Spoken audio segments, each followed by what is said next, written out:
Halo teman-teman, selamat datang kembali di Hunter Film. Tempatnya alur cerita dan rekomendasi film. Nah, di sini kita akan melanjutkan cerita dari Jiu Tian Xuan di Jue atau alur The Success of Emperor Xuan. Emperornya Oh Ya Mimin akan mencoba mengejar Dong Hua yang satu ini, jadi mohon bersabar ya. Oke, kalau begitu langsung saja kita masuk ke part 3-nya. Cerita dimulai di mana setelah wakil dekan ingin memberikan hadiah kepada Raja Harimau Perak karena sudah membunuh serigala haus darah, maka sang dekan dengan senang hati memberikannya hadiah. Satu kotak pil penerobos ranah dan satu buah tombak yang digunakan sang dekan saat pertempuran di Gunung Yunhu itu adalah tombak pola harimau dilihat dari serangan Raja Harimau. Jadi harusnya tombak ini cocok untuk dirinya. Sang dekan pun memberikannya. Wang Fan sangat senang karena dengan pil itu dia dapat menembus ranah yang lebih tinggi dalam waktu singkat. Tombak pola harimau ini juga sangat cocok untuknya dan Wang Fan pun pamit pergi sementara Qian Ying menunggu Wang Fan di luar dan dia pun mengatakan kakaknya memberikan kesempatan kepada dirinya untuk berlatih 10 hari di pagoda Yuanling. Sangat bagus, dia dapat menembus ranah Grand Spirit tubuh hijau dalam waktu cepat mungkin di tahun Qian Ying. Ini Qian Ying dapat menerobos ranah Wisdom Martial aliran biru.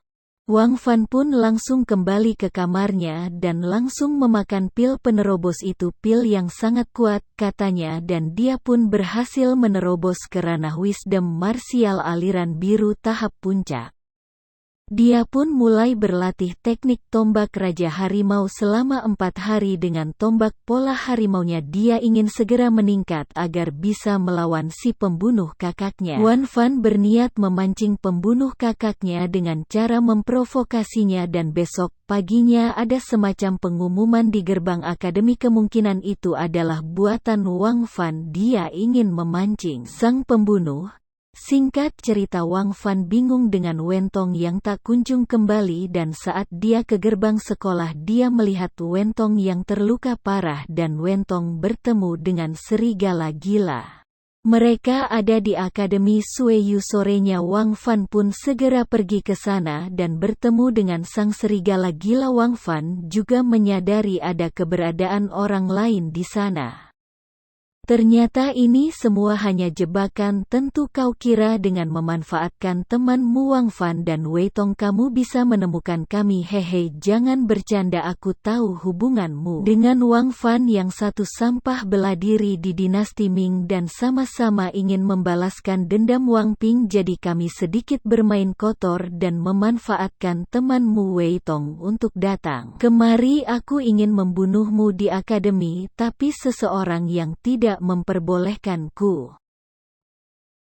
Wang Fan kagum dengan pembunuh yang masih bisa bersembunyi di Akademi Huangjin dan bisa dengan mudah mengerahkan serigala haus darah yang kita tahu tingkatnya berada di Wisdom Martial aliran biru dengan sangat mudah. Mestinya orang yang di belakang semua ini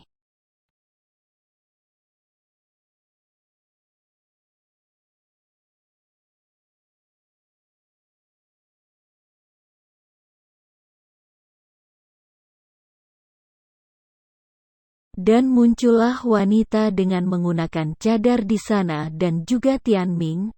Tian Ming merupakan tuan muda dari klan Bangau Dewa Langit dan juga ada Hu Feng, tuan muda dari Harimau Perang, dan juga ada serigala gila dari klan Xiao Yue. Mereka ini adalah tuan muda yang kuat di bawah naungan ras iblis surgawi. Mereka ini bukan hanya untuk membunuh Wang Fan tapi ada tujuan lain yang lebih penting. Wanita bercadar berada di ranah Wisdom Martial tahap awal dan 3 lainnya berada di ranah Wisdom Martial tahap puncak. Ini akan menjadi masalah solo vs squad dan pertarungan pun terjadi pertarungan yang cukup sengit. Korban pertama serigala gila dilanjutkan yang kedua Hu Feng, serangan ketiga melumpuhkan Tiang Ming, dan keempat wanita bercadar yang dikenali oleh Wang Fang. Dia pun mencoba menyerang wanita tersebut, namun tuan muda di sana langsung melindunginya dengan membenturkan pukulan Wang Fan dengan dirinya saat Wang Fan akan diserang.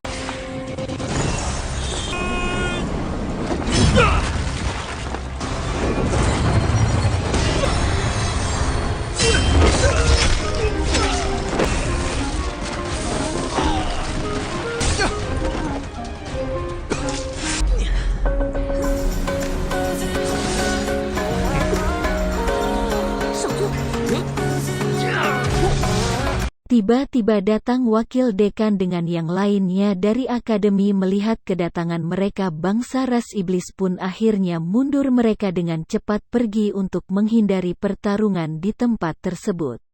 Wang Fan yang berencana akan mengejarnya dihalangi oleh wakil dekan dan langsung menjelaskan mengenai asal-usul keberadaan mereka dan kekuatannya.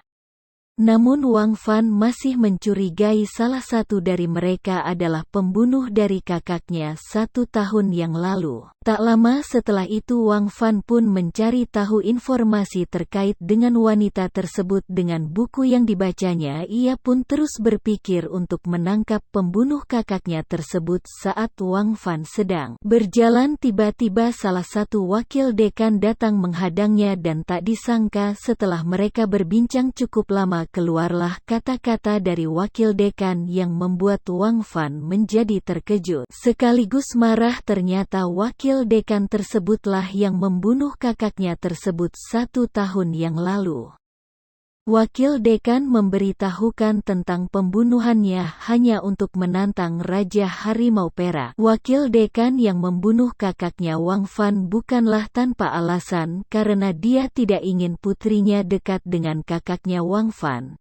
Ia pun juga membicarakan kematian Yang Yun Seng, yang menurutnya itu adalah keuntungan untuk dirinya karena jejak pembunuhannya akan terhapus. Tak lama kemudian datanglah wakil dekan Seng Tianjung. Ia mengatakan kalau selama ini kecurigaan terbukti mengenai wakil dekan Goki yang telah membunuh kakaknya Wang Fan, yang ternyata wakil dekan Tianjun juga tak menyangka dengan wanita yang bertarung dengan Raja Harimau Perak adalah suruhan wakil dekan Goki. Ia pun akhirnya mengaku dengan kelakuannya selama ini. Ia dengan tenang langsung membandingkan kekuatan dengan mereka berdua. Menurutnya, kecepatan dari wakil dekan Tong Jun tak lebih cepat darinya, jadi dia berpikir melarikan diri dari sana itu akan sangat mudah. Namun kondisi berbalik, wakil dekan Goki yang tadinya merasa senang seketika langsung gemetar setelah melihat suara dekan yang sudah berada di belakangnya, dan Goki pun tak banyak bicara. Dia pun langsung terbang berniat untuk melarikan diri dari sana. Namun dekan tak membiarkannya dan langsung mengejar dan menghajarnya dengan satu serangan. Wakil dekan Goki pun langsung tak berdaya. Ketua dekan pun langsung memberikan sebuah pedang untuk Wang Fan untuk mengakhiri wakil dekan Goki tersebut. Namun saat akan menebasnya, tiba-tiba Wang Fan menjadi merasa tak tega dan menyerahkan kasus ini kepada petugas eksekusi. Setelah kejadian itu, ketua dekan pun langsung mengajak Wang Fan untuk berbicara. Di sisi lain, tuan muda dari rasi iblis merah kesal karena ditangkapnya wakil dekan Goki. Kembali ke tempat Wang Fan yang tengah berbincang dengan ketua dekan.